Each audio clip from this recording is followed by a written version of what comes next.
here from KavaSpills Podcast. I'm in Arizona right now for my birthday, hanging out with my nephew, checking out a few kava bars. One of my favorite places in Arizona is Madhatter. Shout out to Madhatter's Kava Bar. If you haven't been there, if you live in Arizona, in the Gilbert area, if you haven't been to Madhatter's, highly recommend it. Anyway, I go in and I meet this gentleman by the name of Alex, and it's his third day, I believe, and we start talking, and he tells me about this cross-country trip he took from Alaska to Mexico or some place like that on a bicycle. So I was like, bro, you got to tell me about this story. So we set up a little meeting. I'm about to go pick him up now, and we're gonna ask him about this cross-country trip and then have a little convo. So, riding in my city in the desert. Let's try this out.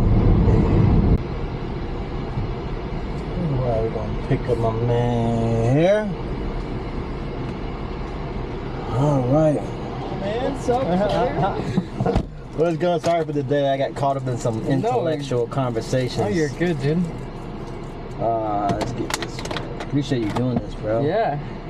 It's a different hot, bro. It is. It's a different hot. So tell the people who you are. I'm Alex, coming from Alaska. I'm born and raised in Grand Rapids, Michigan. I'm a Navy vet. Recently got out about 2 years ago. And I'm just living life here in Arizona now with some family. Finally get to reunite. So it's been nice. Interesting is, sorry for cutting you off. No, you're good, that, man. You know, Madhatter's, I hang out every time I come in town. So you were a new face. So I was like, hey, who are you? And then we just started talking, and then you mentioned this Alaskan story, and that just really like, yeah. Okay. Yeah. So question is, first and foremost, what makes one get on a bicycle with two wheels and decide to map out a route to Alaska as a journey? What, like, take me through your mind and what, like... Yeah, so originally, like I said, I'm born and raised in Michigan. After I got out of Michigan, or out of the Navy, I went back to Michigan. Mm-hmm. And I just like had a hard time fitting in. I mean, things change, people grow up, they leave, they go get married, have kids, all that kind of stuff. Fair enough. You know, the world doesn't stop spinning just because you come home, or, you know, or vice versa when you're gone. So I had a hard time fitting in, and so I started looking at coolworks.com, which is like a whole bunch of different travel, seasonal work. So you said Coolworks? Yeah, coolworks.com. I'm gonna plug them. All right. Yeah. Coolworks.com. We'll put them up in editing. Yeah, so I went through them and I started applying just all over. I didn't care. I was applying to like Colorado, Hawaii, you know, like Yellowstone. Oh, so you were just like... Yeah, Yosemite. Look at the map and let me just put a pin in here. Yeah, all right. So they had a whole map, and like they gave you what they were hiring for, and like restaurants, tour guides, this, that, and the third. So I found one in Ketchikan, Alaska, which is southeast Alaska. It's the first city in Alaska, so just above Seattle. So that's how far Alaska goes down. Some people don't notice that, like, the tail of Alaska is actually about half the length of the United States. Oh, really? Yeah. Now so you said tail. You turn Alaska sideways. It's as big as, it's as long as the United States. What you're saying is that the Earth is round. You think the Earth is round? I'm not sure. I don't know. Okay, I'm kind of. I didn't know. I've heard compelling evidence from both sides for sure. I had that conversation yesterday, and well, your boss definitely. Definitely thinks he definitely thinks it's flat out. No, not thinks. He knows. He knows. Yeah. We had a very in-depth conversation yesterday, and that man is deep. And he's layers deep. Yeah, it definitely goes way farther than fish lens on a camera. Yeah. Like, people think that, it's just the way the camera is, or blah, blah, blah. Like, there's a lot more to it. Yeah, sorry for cutting you off. No, you're good. So yeah, I ended up getting a job at a mill, an old pulp mill in southeast Alaska that got renovated into a Norwegian cruise line dock. What? Yeah. So they took an old pulp mill, like lumber mill, huge, man. I mean, these logs were like 10 foot in diameter. Like, that's how big the trunk was. And they'd shove it through this mill, and then they'd get pulp out of it, and they'd ship the pulp out. That's great. I didn't even know jobs like this even exist. Yeah. So I went there, and they were just finishing remodeling and stuff, so it was all brand new, and they didn't have a clue what the fuck they were doing. So it was fair. I got hired for security. I was the head of security there. And so I get there, I get my people hired, I get the air going. All right, sorry about that. You're sorry good, about dude. that.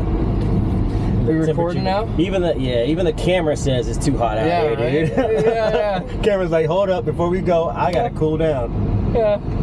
Shout out to Insta X3 360 camera. By the way, this camera is everything. We have no lapel mics. I have the camera like propped up to the rear view, and it looks beautiful. Yeah. It looks like a professional.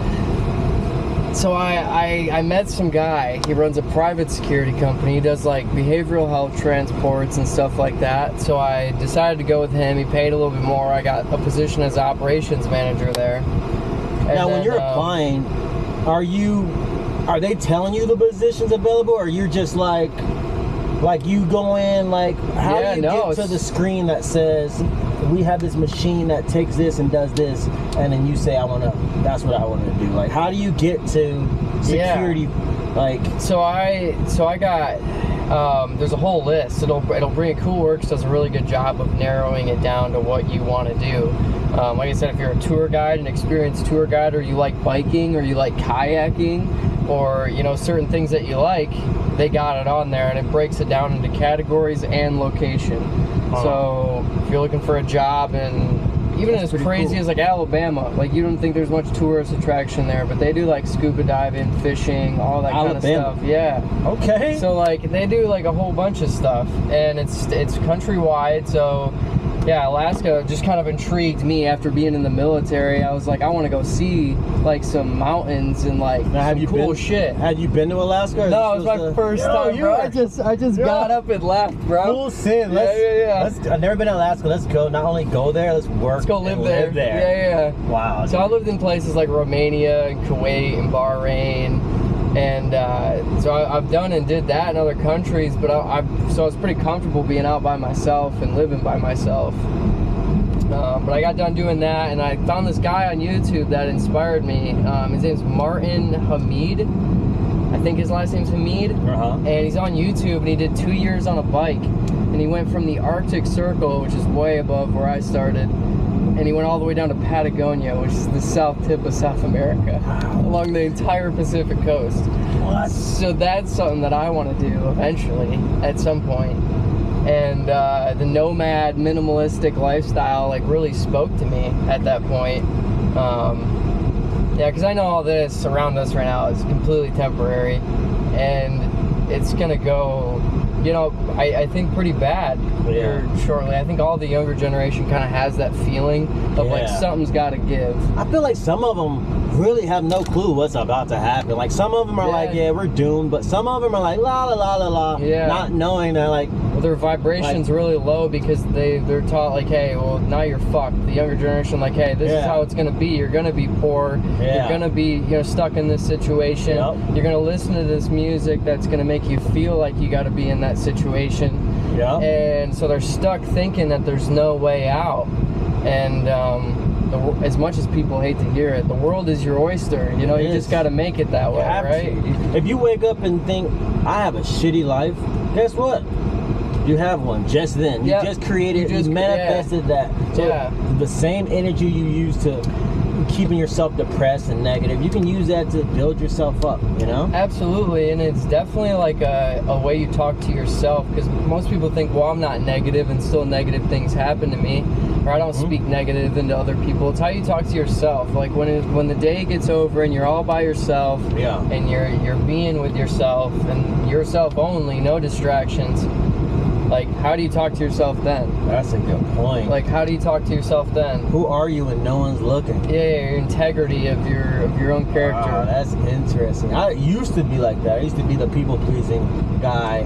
And so if I wasn't around people, like, you had to tell me I was cool, or like, oh, you got a good personality. Otherwise, I didn't know. So it wasn't until, you know, I stopped drinking and then really lived by myself, I realized, okay, who is actually Lawrence? Yeah. And then as you come out of that, you know, it's just life's easier because you don't need anyone to verify anything. You already know. Absolutely. You already, like, I know I forget everything. I've accepted it. Yeah. You know, I'm not going to try to prove that I can do it. I just don't. So I surround myself with people that are, you know, are like-minded. Yeah. Like I'm loud. I forget things. I drop things. Like, you know, like just simple things like that we tear ourselves up about every day. Like, I don't know if you knew this, but I talked to the owner of your Kava bar. He's gonna kill me. The one with the son that plays Nick. All right, bet. He told me that he wasn't intending to hire you, that he just wanted to hear the story of the Alaskan trip. Yeah. And then then he actually ended up hiring you. So that's a story in itself. I was like super down on my luck too when I first got here. Like I've applied for like 65 different places, and I've had an extensive background in security. Like I know how to drive a forklift. Like I know how to work a warehouse. Like all that kind of stuff. And I used to be an electrician before I joined the Navy. Now, why do you think that? I did like a whole bunch of different shit. Now, why do you think? Why? I would figure out they would be chomping at the bits to hire you or even recruit you. Why the hell does 65 people pass on a guy that takes a bike to Alaska? So it's just really crazy to me, like how life, and for anybody that's feeling like down on their luck and just you know, things aren't going right, and you know, it's not what you hoped it would be, it's not what you wanted. Expectation is the biggest enemy, man. Oh my goodness. It ruins today and depends on tomorrow. What? All right, you gotta run that back. You might have to repeat that again for the people. Yeah. Expectation does what now? Expectation ruins today because it depends on tomorrow. Oh. Yeah. And it may not even happen. Like, and it may not even happen, you're right? planning your life with something that's a hypothetical because we don't know that's deep. How old are you? I'm 27. Oh, that's deep. You got an old soul, man. You got an old soul. So, and I feel like everybody could. I mean, I look at everybody around me, normal people. I look at everybody around me, and I see the same thing. That's like, you know, when you start talking about something that they really enjoy and they light up. Yeah. And you're like, dude, I know that you could deep dive into that area and be very fruitful to someone else in your life, you know? It's happiness. It's like, you light up because it's something you're passionate about. At that point, it's not work anymore. It's not like... Yeah, absolutely. You know, you find happiness... That's it right there. If you light up on something... If you're talking about something and you light up... You need to do that in your life. Yeah, exactly. You know, that's something. To be aware of it too is extremely, sometimes difficult tasks too. Oh yeah. Like be aware of it and act on it. Now, when you were little, how was your upbringing? Did your parents push you in a certain direction? Like, I want you to be the best doctor ever, or were they like, be whatever you want? Like, what kind of steered you here? So I guess I'm part of like the statistic in America, like the divorce rate's like 70-80% or something like that now in America. And my parents were divorced ever since I was like 8. And then they formed like new marriages and then got divorced again. So it's like kind of got pulled in between homes a lot, so I got different perspective from step families too, like other people that weren't really my parents, but just like, I didn't think about it like that. The remarriage is like now you have new relationships that you have to brothers and sisters, you know what I mean, like new ones. And I didn't even think about that. I just think about the divorce because my parents are divorced, but my mom never remarried, so I didn't. You know, it's like so like I spent 12 years with my step brothers that are now nobodies, like because my dad isn't married to their mom anymore. Oh, that's crazy that you put it like that. Yeah, you know what I mean? Yeah. But like that is the reality of what it is. But they'll always be my brother. Like I'll die for them. Like, you know what I mean? You didn't break up with the brothers. No. Yeah, That's interesting. Exactly. So it gave me a little perspective on friendship and just being a good mentor and stuff like that, and at a young age. And then as far as a dad figure, like my dad, he was a huge car head, like car stereo guy. like he's super knowledgeable, he's super smart. Very, like bass and stuff? Like yeah, just like whole systems. Like yeah, we have a friend that does it like professionally too down here. My dad used to be in magazines and like car audio shit. Yeah. Your whole family's just interesting then. No, I mean I wouldn't put it that way. My dad just works really hard and he goes after what he's passionate about. I picture him as the Dos Equis guy. Dos Equis? No, he's a 508 guy. Really? Yeah. No, I mean the guy from the Dos Equis Oh, the Dos Equis is the most interesting man in the world. Yeah. That's what's pictured. So, you can ruin that picture for me or not, but that's when you describe your dad. Absolutely. That's who comes up. Yeah. No, I love my dad. He's awesome. No, we've all made mistakes. Like my parents have made mistakes. I've made mistakes to my parents. But you only have so much time with them. And if you can discover like where you come from and like how you know what you are, like how that is, I guess from your parents, then it makes it easier to grow and do better than them, because that's what they want, right? They want you to do better than them. That's all they want. They just have interesting ways of displaying that, Yeah, exactly. So yeah, where were we in the story? We were about at when I quit the security to get inspired by the other guy. Yep. So the guy you found on YouTube. Yeah, I ended up the guy that I was working for. He was just not a good person. He beat his dog, beat his kids, and really dark, really quick. And I didn't know any of it until He didn't put that on YouTube, huh? Nah, he didn't put that on YouTube. Yeah. He left that part out. Yeah, he left that part out. So not the guy who inspired me. This is the guy I worked for in Alaska with the security thing. All right, gotcha. So yeah, I found out all this stuff. I ended up quitting, and I was like, man, I need to leave. Like I need to go be somewhere else. Like there's nothing here for me anymore. And what does that feeling feel like? Like, does that just come out of nowhere? Is that a gradual? It's like, oh man, I don't know. It's more of like. It was almost like instant feeling. Like within a week, complete change of heart and mind, which is crazy. Because I have some friends. I actually just got off the phone with one. He's at a place where he's at a business where he doesn't want to be. Mm-hmm. It was fun at one point. It's not anymore. He knows that. Look where I am now. Quitting that job, doing the trip, coming here, miraculously getting this job, meeting some awesome people.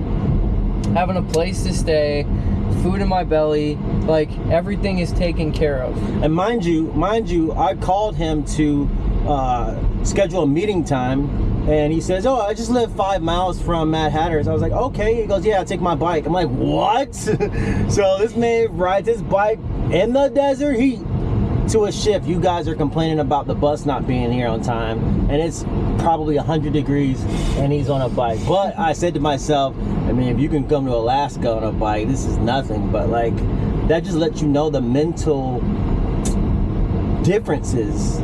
Because think about it, I would think going outside right now, it's like I couldn't even fathom. Yeah, but you're thinking we're a different, sitting in comfy AC. Yeah, but you're thinking great. different because you've experienced I know what hard work is. So like, I didn't mean to cut you off, but no. These are all just really interesting points. No, yeah, and obviously you have a different perspective than me. Like when you hear this story, you're thinking something different than the next person I tell. Yeah. Some people exactly like you said, they're like, but there's no way I could do that. There's no way. And I'm like, yes, you can. Like you just don't want to. Yeah, that's what it is. Right? Like that. If we bring it down to nothing, like just down to the very simple, basic principle of you don't want to, because if you want to, you will. Like your want and your desire for it should create the will to do it. Wow. So if you don't want something, just like Navy SEAL guys, they laugh when they hear that. I was friends with a couple while I was overseas. Like, man, it must have been like, you got to be a special kind of animal. They're like, no, you just got to want it, dude. You got to want it more than everybody else. That's so simple. Yeah. So, and we're talking about your dreams, what you write about, what you think about, how you talk to yourself, how do you talk to other people about your dreams. Now, would you say the Navy had anything now? I have some friends in the Navy, and what all of them have in common is it changed once they saw the world. Yeah. Once they left once they got on that ship and they saw the world, right, that's when things changed. So I don't know if it's the actual Navy, but the Navy gives you an opportunity to do that. I think it's really anywhere you get deployed overseas, for sure. Gotcha. You get to see how people live with a lot less, and they're still way happier than you, and it pisses you off. You know what I mean? Like, if you're at that stage in your life where it's like you see someone with way less that is smiling and happy to be alive, you're like, I don't know what it is, and I'm probably speaking truth for a lot of people right now. You get almost angry at yourself because why can't I do it? I can't figure it out. Like, I don't know what is the secret. I'm complaining about the Wi-Fi, and he has no shoes, and he's smelling like it's Christmas Day. Exactly. I met a lot of people like that on my trip, and it made me really grateful for where I come from and where I'm going, and the mindset I'm going to carry throughout that. So And you documented all this, right? Like, it's all journaled every day, and then I have videos and stuff. It's on Instagram and Facebook. Definitely put a link up or something. Yeah, it's just to experience more across all platforms. So what favorite? All right, tell me. First, starting out on the journey, you know the destination. What's the mindset of just on a trip that long? What do you think? What's the mindset in the beginning of it? Yeah, the beginning is you're feeling out, and mind you, I trained for a couple months before I left. I rode up and down the island in Ketchikan. A bunch of times. Right? It's only 30 miles long both ways, so it's like you're going north-south on one road. How long was your trip, total miles? 2,600 miles. That's long in a car. So the first couple of days, you're feeling out, how am I feeling after 2 hours of riding? How am I feeling after 4 hours of riding? When am I getting hungry? Like, how am I drinking enough water? Like, you're kind of paranoid about all these things. And then after like the second day, you just get this wash of, listen, man, there's only 3 things I gotta do. I gotta eat, I gotta find a place to sleep, and I gotta do some miles every day. And that's it. Yep, and then whoever comes across my path throughout the day, I guess, is just blessed with conversation. You know what I mean? That probably intrigues me the most, because I'm a people's person, is who you met on this journey. Right. Like, I can only imagine the characters you came across to on that trip, and how many people impacted your life that you would have otherwise never even known existed. Right. If you didn't get on a bike and go into the world, the deep abyss. Yeah, dude, I mean, there's times where you're thinking about how much you need something, whether it be water or like a place to sleep at night. Like, you're riding into the night and you can't find a spot to stealth camp, because I did the whole 30 some odd days and whatever. I stealth camped the whole way. Oh, wow. Like, so never in a hotel, never. It was all outside. Everything. Yeah, out in a tent. So, yeah, it was very. What? Yeah. Now, any flat tires? I got one flat tire the whole trip. That's it. One. And it was in Fresno. Those little, they called them goat heads or whatever. And they're like little spurs or whatever that lay on the ground in the valley there. And you pick them up and it pops your tire. But so I went to the Fresno bike shop, and they made my tires tubeless, so I don't have to worry about fixing holes or anything like that. I didn't even know that was possible. Yeah. So they just take your tubes and they fill it full of sealant. And so every time it gets a puncture, you just rip out whatever's in there, and then you just keep riding, because the sealant will patch the hole as you're going. That's nice. Yeah, dude. So, all right, what's the reactions of some of the people as you're traveling? Like, hey, where you from? Where you headed? Oh, Alaska. So, like, right. What's the normal reaction? Yeah. So, if you see someone else with bike packing gear on or like bicycle touring stuff, I went super early in the year. I went early February. All right. Yeah, it was cold. It was cold. And so if I see those bikes with the big compartments, that's on a doing a tour. Yeah. All right. Yeah, long distance tour. So they're called panniers, and they're like waterproof bags, and that's the way to go. Yeah, you may not be as aerodynamic like I was. I had everything kind of slim and aerodynamic, like super lightweight. I only carried like 60 liters. You're supposed to carry like twice or triple that. Oh, wow. So then so like amenities and more food. You can go longer distance without stopping anywhere. But yeah, seeing these people, man, that were just, you knew it as soon as you were a quarter mile away from each other. I mean, you could feel it. You're like, this person's doing something, and you already know that that person's thinking the same thing. Because what are they doing? They're looking in front of them. That's what they're doing the whole time. For 10 hours a day, you're just watching shit on the road. Yeah. You're just zoning out. You're listening to music, but you're always looking in front of you. So you get sleepy. Tell me what happens if you are driving and you get sleepy, then you immediately look for a spot to... Yeah, I mean, I never worried about that. I was never really tired. It would just...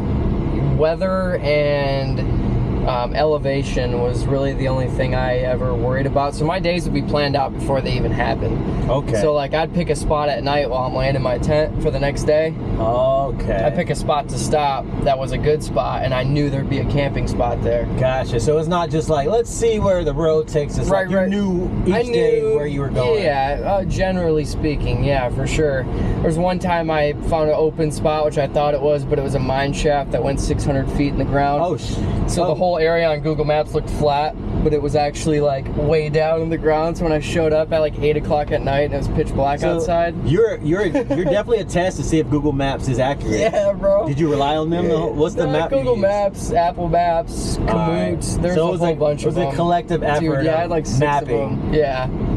Yep, and then I had a buddy that I worked with in Alaska who's now living in Vancouver, Washington. His name's Kyle. And he helped me. Shout out to Kyle. I was texting him like, yo, I'm gonna need a spot tonight. Will you look up a spot for me while I'm riding? Or like it's dark out and I don't need to be on my maps and ride at the same time. Like, dude, find me a spot near me right now. And I had my location shared with him the whole time. That's smart. Yeah. So he knew exactly where I was at all times. That's very smart. But yeah, like a good little buddy system for the trip, and he was awesome at it. He'd give me like 4 spots within a mile radius. Like, dude, this looks like a good spot. He'd send them all to me. So like, it was so cool. That's dope. That's probably cool too, to share a location with someone who's doing that. Because I would be on there more than social media just to see where you're at. He was all the time. Yeah. Just to be like, all right, where is he today? Like, oh crap. Yeah, exactly. So yeah, it was super cool. Like I'd be riding, or I'd be stopped somewhere, like drinking water, or eating and something. He'd be like, dude, there's an ice cream shop like a quarter mile away from you. You gotta go check it out, dude. Who's right behind you? really It's really good. Yeah, or Tillamook cheese in freaking Oregon. Yo, shout out to Kyle. Kyle is That's imperative to have like somebody pilot. watching over you. Absolutely. That's a good friend right there. Yeah. Now, at any point where you like, oh, I'm sick of this, man. I'm done with this. Oh yeah, I need my amenities back. Yeah. There's plenty of times where I was really just pissed and cussing at the wind, like just being a fool, But you can't just turn around and go back. But I always had a mantra in my head the whole time. It was like, you just got to do it. You just got to keep going. Like, you got to get to Arizona. Like that's it. Or else you're dead. You know. So.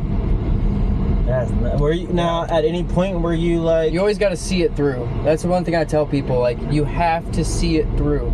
If you're gonna do something, do it. Go all the way. No half-assing. Yeah, no half-assing, or else you won't really know what it's like. You won't, because if I quit halfway through, I wouldn't have met 30, 40 other people, or had the highest of highs at one point in California. I wouldn't have saw all that stuff, Think about that too. Like, how many things you experienced just by saying, I'm gonna do this. Yeah, exactly. I don't know what the outcome is gonna be. This is what I plan on, but all the extra stuff in between, the people you meet, the experiences, because you're out there by yourself, so the mindset of like, you gotta do this. Yeah. You gotta do this. Yep. We're at Madhatter's right now. I had to get a little fill up. So we'll reconvene. Man, this is dope, bro. All right, round 2, man. So, I forgot. This whole time, I'm thinking that you rode this trip on a motorcycle. I know, that's what everybody thinks every time I say it. Like, I have to repeat myself, like, because it's really hard to grasp for some people. This was a pedal bike. Yes. Like, you were pedaling. Yes. What? That's crazy, dude. Yeah. That's crazy. All right, so tell me about, what was the last question I asked? So we were talking about Kyle, how Kyle helped out. Oh yeah. Shout out to Kyle. Shout out to Kyle Brown. He's in Vancouver, Washington. If anybody needs any kind of handyman repair stuff done, you're in Vancouver, Washington, hit up my boy Kyle Brown. He does really good work. Shout out to Kyle, man. Kyle's a good friend, it sounds like. Kyle's a great friend. Yep. Alright, perfect. She die out and good to go. Yeah, as long as that thing is Beeping red. Yep. So tell me about what did it feel like on the end of the trip? The end of the trip, it was super bittersweet. So I was coming out of Joshua Tree National Park, and I knew my brother was going to be at the other end of it, pick me up and bring me into town. And yeah, because it was getting really, really hot, and getting through Joshua Tree National Park was, I mean, it was brutal. Like, it was so hot. And, so the whole trip was 30 days. It was 36 days. So it was a whole different month when you finished. Yeah. That's nuts. Yeah. Man. That is nuts. So any scary moments? Like any like sketchy moments where you're like, ooh. Yeah, I had one where I had to spray somebody with bear spray in Oregon. What? Yeah, I had some guy, I was sleeping. It was like, I only got woken up twice, and this is one of the times that I got woken up in the middle of the night. The other time's crazy. Oh, I gotta tell you that one too. So anyways, I hear someone like rummaging through my bag, and I'm the only one out there in a tent with a bike and stuff like that. And there's no one should be around. So I heard what I thought to be with like a bear maybe, but I'm in Oregon, so I'm like, nah, it can't be a fucking bear. And so I get out there, and some guy's like digging through my frame bag in my bicycle, and I'm like, oh hell no. So I grab my bear spray, and I'm like, yo, you gotta get away from my bike right now. And he like looked at me, and I could just written all over his face. He was tweaking like hard. Oh wow. And so I was like, yo, you get away or else I'm gonna spray you. And he told me to do it. So I was like, all right, cool, say less. So that bear spray, it shoots, you requested like, it shoots like 30 feet in like a stream. How so far like, was he? I ain't missing. He's 10 feet away. Oh wow. Yeah, I ain't missing. You think he was? He thought you were bluffing. Yeah, he thought I was bluffing for sure. So, anyways, that happened. Started screaming like a little baby. Most grown men, same effect. So I got sprayed with OC in the Navy too, so I know how it feels. It doesn't feel good. And so he's screaming. He runs off. I go back to sleep. Wake up the next day, pack all my shit in my bicycle, and I start riding. So you went back to sleep. You went back to sleep after that. Yeah. I gotta sleep, bro. I can do like 80 miles a day. Yeah, so I bear spray somebody. I'm up the whole night. Like I'm like my head's on a swivel. Yeah, no, for sure. But when you're that tired, you just want to go back to sleep. And if he wanted to hurt me, he would have already done it. Yeah, true. You know, so I get back on the road and I start getting hot on my face, and I'm like, what the fuck? Like something burns on my face right now. And I look, and my pouch that keeps my water and snacks in it is covered in fucking pepper spray from the night before. So I've been wiping my face and like my body with pepper spray on accident. Yo. Yeah. And so I'm like losing it. I'm pissed. He's got massive forearms. Holy, that's a real life Popeye. Damn. All right, my bad. We had to stop because technical issues. But where were we? Bear spray. We were at bear spray, and then we started talking about the second time I got woken up in the middle of the night. This is in Cali. This is in Cali. I was at a Taco Bell. Shout out to Taco Bell for free Wi-Fi. Hell yeah. And so I'm chilling, and I'm talking to the cashier guy. He's sitting down with me. He's on his lunch break. And we're shooting the shit. We're enjoying some tacos that he actually bought for me, which is cool. Nice dude. And I'm like, yeah, I'm looking for a place to camp tonight on my way down. And I told him the whole story, and he's obviously all intrigued. And he's like, oh, there's a good spot over in such and such. And then some guy that was sitting in the corner of the Taco Bell, he's like, no, you don't want to go there. You want to go down to Torch Lake. Now, I'm like, what the fuck is Torch Lake? Who do you believe in this case, dude? Yeah, and I'm like, oh, hey, man. And he's like, yeah, you want to go down to Torch Creek. It goes out into Torch Lake. And I'm like, okay. He's like, yeah, no one's going to bother you down there. The creepy guy in the corner tells you where to go. I'm like, I don't don't know. So I was like, fuck it, I ain't got no options. The other cashier guy seemed a little unsure about what he was saying, so I was like, I'm gonna go with this guy. I'm gonna say yes right now. So I took off, I go down to Torch Creek, I make it down there, it's beautiful. There's nice soft beach sand, and there's no one around, not a sound, not a house, not a light, nothing. Just me and the ocean and Torch Creek. Oh, nice. So I set up my camp and I start putting the beans on the burner. I start making my dinner. It's always good to have a hot meal before you go to sleep, man. It's like kind of a morale booster. Yeah. And so I get done making them, I clean up and I put everything away and I go to lay down. And just before I put my head down on the pillow, I hear something running full speed across the sand. And it's bipedal, so it's 2 legs, bro. It's 2 legs. I know it's 2 legs. I've had a lot of people run at me before. I know what 2 legs sounds like. So my head's not even hitting the pillow yet, and I'm just frozen. And you could feel it. You could feel how heavy it is on the ground. So, like, I'm terrified. And they're running. And they're running. So, like, I already know. And people tell me about Sasquatch all the time. They like, it's real, dude. Like, Bigfoot's real. I'm telling you, Bigfoot's real as shit. Is this nighttime? Yes, it is the middle of the night, bro. I just got done eating, and what I forgot about, because I looked down on my, before that even happened, I looked down before I was about to go to sleep with my phone light, and my bean can was still sitting there. So I was like, shit, I gotta go throw this away. Yeah, yeah. And so I go look for a trash can, and I couldn't find one, so I threw it in Torch Creek behind me. And so I get back in my bed, and not even 30 seconds later, something starts running. Like right towards my fucking tent, I can hear it. I'm like, oh shit. And then as soon as it gets right next to my tent, it stops. And then not even a second later, a big splash in the creek. And I'm like, oh fuck. And so I'm like, I'm frozen, dude. I'm not moving a muscle. I'm like thinking to myself, should I get the camera? Should I get my flashlight? Should I get the bear spray? Like, dude, this thing could have killed me, like, easily. And so I'm listening to it, and I hear like a can crunching. Yeah, this dude was, whatever it was after my beans can that I just threw in the creek. Oh, so you never saw it. It's not making a noise. It's not making a sound, like not a licking or a growling or a eating or any. It's just, I could hear this can just getting fucking destroyed. It's a scary movie you're describing. Yeah. And I'm laying there. My head isn't even touching the pillow yet. Like, I'm still frozen seconds later. Like, not even putting my head all the way down so I can have both ears. And I'm just frozen. I don't know what to do. I sat there for 23 minutes. 23 minutes.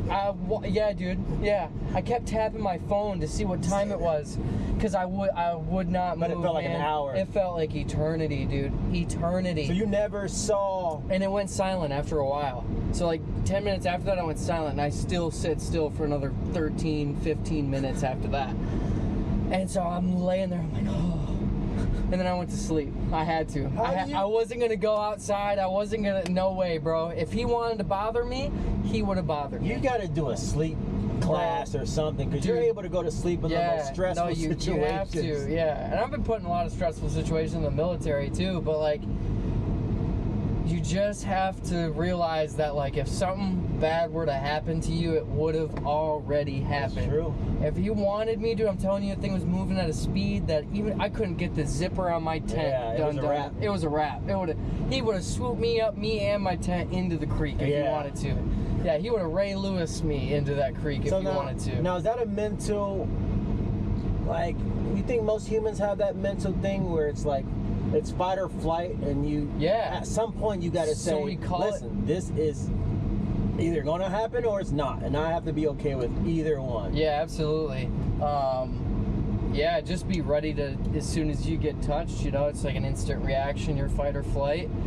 But I will say, in the military, we call it going in the black. So people, you know, their first bullet gets stabbed, whatever happens, you know, they see blood or somebody, you know, whatever the case may be, they kind of go into the black and they can't make any decisions. Like, their fear has overwhelmed them at that point where their whole body breaks down. And you see a lot of that in the Navy. Did you see a lot of that in the Navy? Yeah, a lot of that where people, like, and it's normally the loudest people too. Really? Yeah, it's normally like the loudest people that are very outgoing and very like, I have to be the center of attention. That's interesting. Until it's time to not wanting to be the center of attention. Just like at a bar, the loudest guy in the room is probably the one that's going to get his ass beat first. Yeah, absolutely. But on the contrary to that, it's like some of the people that like you just saw their true self and you knew it was pure in that moment, and you knew that they'd be a cool ass person if they just accept ego death. Like, you know, if you'd be super cool if you just accepted ego death, you know, like that. I like you could see it in their eyes, like, yeah, you're a good person. You just accept the ego death. But the crazy thing about the ego is it's like the people with I find in my life, the people with the biggest ego are the most self-conscious, most depressed people, and it's almost like a mask that they put on. Yeah, and some of the prettiest too. Some of the and most it's like beautiful people. I don't understand. It's like I don't understand the mind of how that works. How you can boast so much, but like we were talking about earlier, you really know who you are when there's no one around. Yeah, you know, you don't have to rely on anybody else to make you happy at that point. To validate or. I don't even remember where we were. Yeah, we're just gonna talk about the end of the trip here. Oh, bet. And kind of dive into that a little bit. Yeah, the end of the thing was we're recording right now. Yeah. Yep.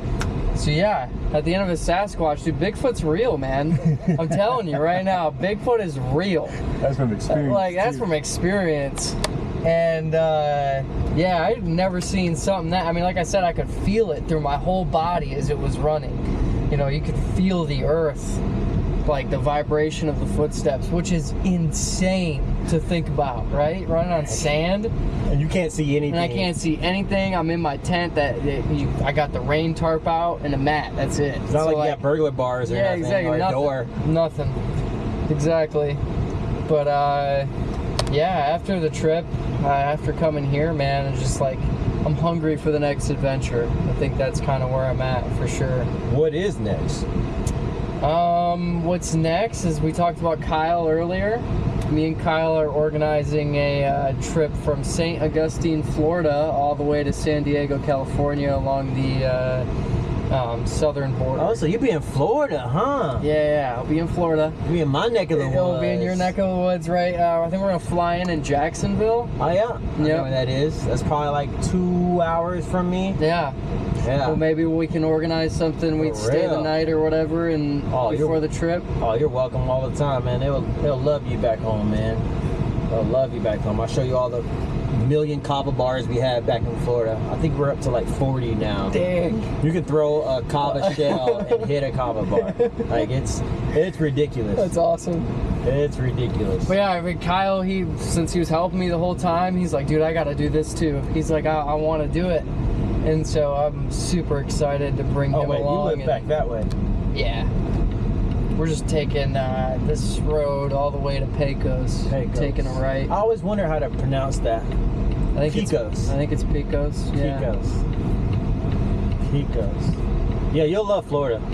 I mean, I don't know. I've only been to Cocoa Beach, Kissimmee, and the Floribama bar. I've been there. Oh, wow. With the bras on the ceiling and stuff. Yeah. That's a good spot. But we used to go to Gulf Shores, Alabama for spring break a lot with me and my family when I was a kid. So that's my extent of Florida, really.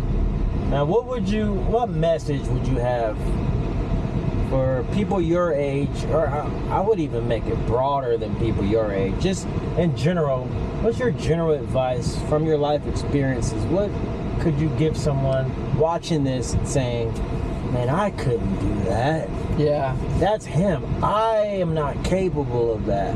What do you say to people that have limited mindsets like that? By just saying those words, you're limiting yourself already.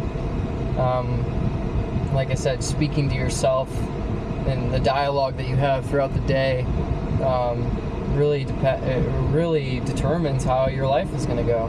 Yeah. Or just your day in general. And from just a very basic beginning standpoint, you got to forgive whatever kind of expectation you have of yourself, or what you think you want to be, or whatever the case may be, or what all people have done bad to you.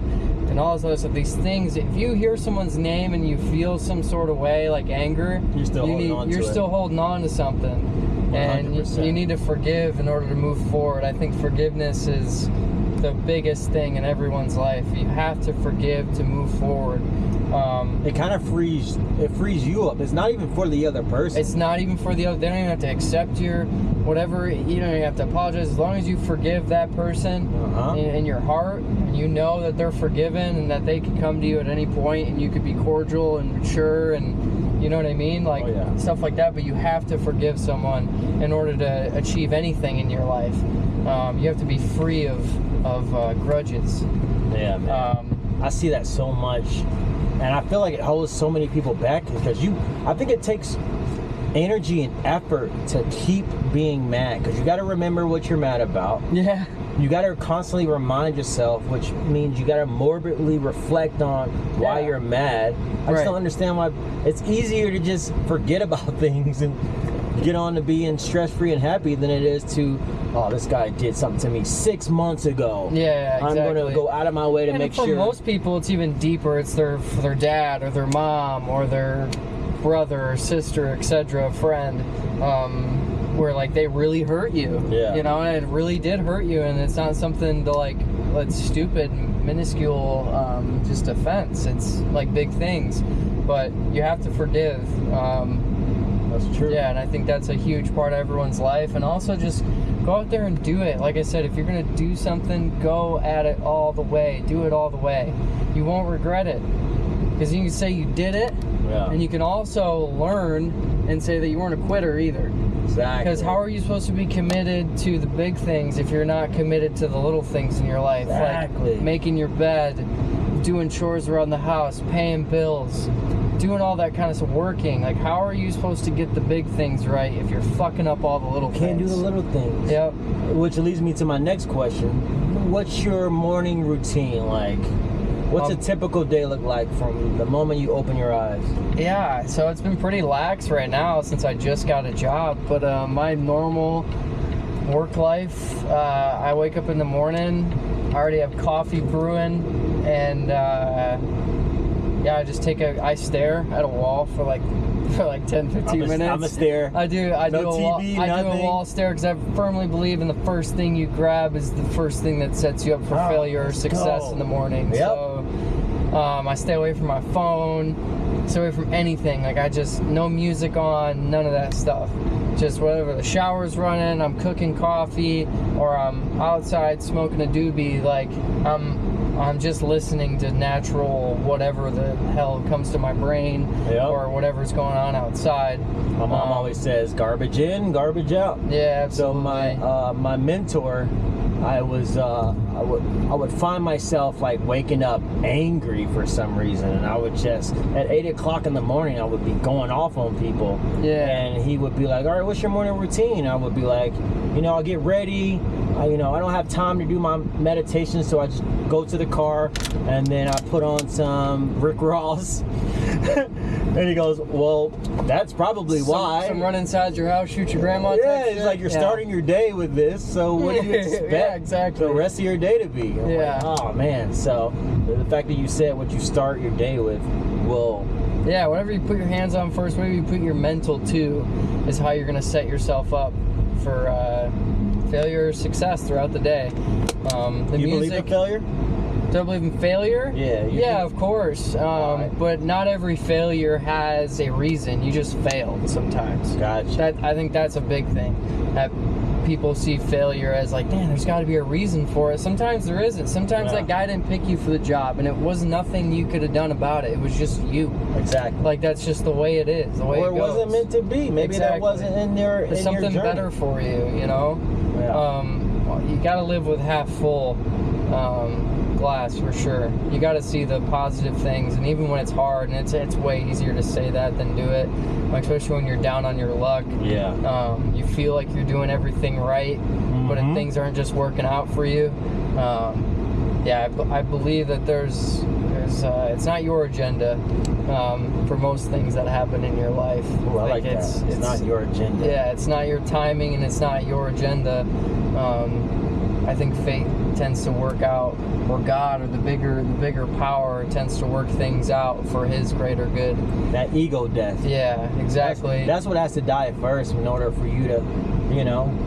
Yeah, when you realize you're not shit. Yep. Like, I think that's the best way to put it. That's the way a lot of people feel when they go through it. The ego death is like, dang, I'm really not shit. I really need to treat people better. I'm not a king. I'm not above anybody. Yeah, exactly. Yeah. I need them as much as they need me. Exactly. You know? Because I feel like at this point in my life, my goal in life is, my definition of success is stress-free happiness, joy, in a position to help. And that's it. Absolutely. And that's it. And that, I could be anywhere. Like 5 years from now, who knows where I'm at. But I want to be somewhere where I'm helping people. Yeah. I'm stress-free, and I'm not stressed about things in this world that I cannot control. Oh, yeah, I definitely, for more advice for just the younger generation, like I said, get out there and do it. Whatever you want to do, you have to do it with complete confidence and complete integrity. Like, that is actually something you want to do, not something that somebody else thinks is cool or whatever the case may be. You have to want to do it, and I encourage everybody to do some research. You spend a lot of time scrolling through your phone anyways. Yeah. How about you do some research on yourself and figure out what you like to do or what you want to be? 5 minutes a day. Yeah, and that seems like such a small ask, but for some people they just can't even focus for that long. Yeah, I don't like small ass. Yeah. Yeah. Here's the most important question. This is gonna wrap up the entire interview. This is really gonna really encompass who you are as a person. And it's with this question right here. Do you think Drake makes better music with cornrows or without cornrows? So I'm not a huge Drake fan, to be honest. No, I'm not a huge Drake fan. I'll go into detail about that, really, but there's a story to it? Yeah, I mean, not really a story, but just like if you look at patterns of all rappers and celebrities that make it, you know, like, they know they meet the person. Yeah. You know, they meet the person and they sell their soul, and you know what I mean? I'm kind of, I mean, if we're not getting a hold of that, human trafficking being the #1 business in the entire world, I think that there might be a little bit of power play in that too. But I'm not going to go into depth on that. Like I said, I'm not accusing anybody of anything, but I just kind of stay away from... Now, do you feel, let's just say, this is my interpretation of Hollywood. I went to acting school and film school. I lived in Hollywood for a little bit.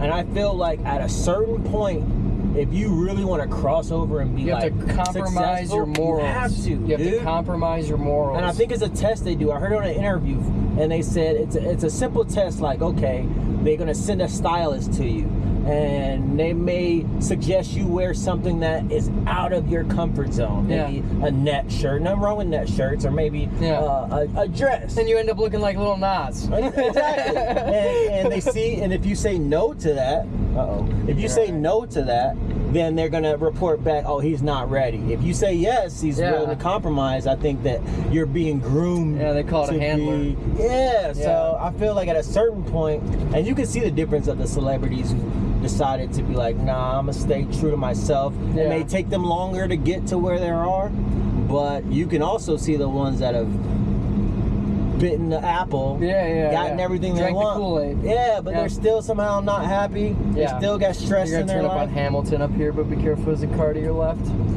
Make a left-hand turn? Yeah. So it's like I see a lot of people that look like they're successful, but for some reason are unhappy. So. Yeah, no, and I think to go back to your question about the hair, though, I definitely like it when he has dreads or cornrows. I think it's way better. Me too. Yeah. I mean, I like them both. I'm a huge Drake fan. I get shit for it back home, but I just, he is an example of he understands why people like him. Yeah. You know? I got girls in Italy taking pictures while they're back in the States. Like, I got, people posting about, I'm here right now, but I'm actually here. People live in fake personas online. I think think he understands that, but he also knows that he's a part of the fucking problem. Exactly. He knows it, dude. He knows he's a part of the problem. Knows it. He knows the system. He's like, I mean, I'm smart. I know what's going on. Any rich person plays the game. Yeah, for just sure. Like, you know, just like anything else, politicians, they all play the game. You have to. Yeah, yep. You have to. If you want a giant 747 with your name on the side of the plane, you might have to play the game a little bit. Yeah, use that tax cut. Yeah, I think he's our generation Michael Jackson. Whether, for whether sure. they like it or not, it's yeah. like you can't. No, yeah, he's definitely reached that point. Yeah, if Drake jumps on a feature with you, it's your life has changed. Oh yeah, forever. Oh yeah. You know? And I don't think Vanilla Ice right now has that power. So. And I think a lot of people, and this goes to the younger generation too. It can take small interactions like this with small people. Yeah. That'll change your life too. Like it, you know what I mean? Don't limit yourself to I need this person to notice me. Nah, you just need to go outside and be you. Go outside and be you. It's not difficult. You can be you the best way possible. No one knows how to be you better than you. Exactly. And if people don't accept you for you, then that's it. And that's exactly. There's how many 3 to 9 billion people on this earth? Yeah. If one person doesn't like you, you're gonna change for them? No, absolutely. Don't compromise your morals or your integrity just because of the social setting that you're in. Exactly. Don't be a sheep, be a shepherd. Yep. Man, Alex, bro, this has been dope. Bro. Yeah, it's been really dope. This has been really dope, man. I knew when I first met you that you were deeper than the surface, but I didn't know you were this deep. I didn't know it was a pedal bike, bro. Yeah, I know. I didn't know it was a pedal bike. I thought it was a motorcycle. No, I say the same thing. A this bike? man drove like a bicycle? Like a pedal bike. This man took it to Alaska. So if he can do that, stop complaining about Wi-Fi's and shit like that, man. Get out and do something with your life, man. Absolutely. And do it with some Kava too. Absolutely. Alex, it's been a pleasure, my man. It's been a pleasure, dude. Thanks for having me. No problem, man. Pleasure's all mine, man. I can't wait to see where this relationship goes, man. Bro, hey, if you think like me, bro, sky's the limit. Absolutely. Next time you're in Florida, I'm gonna show you around. I would love that. Hell yeah.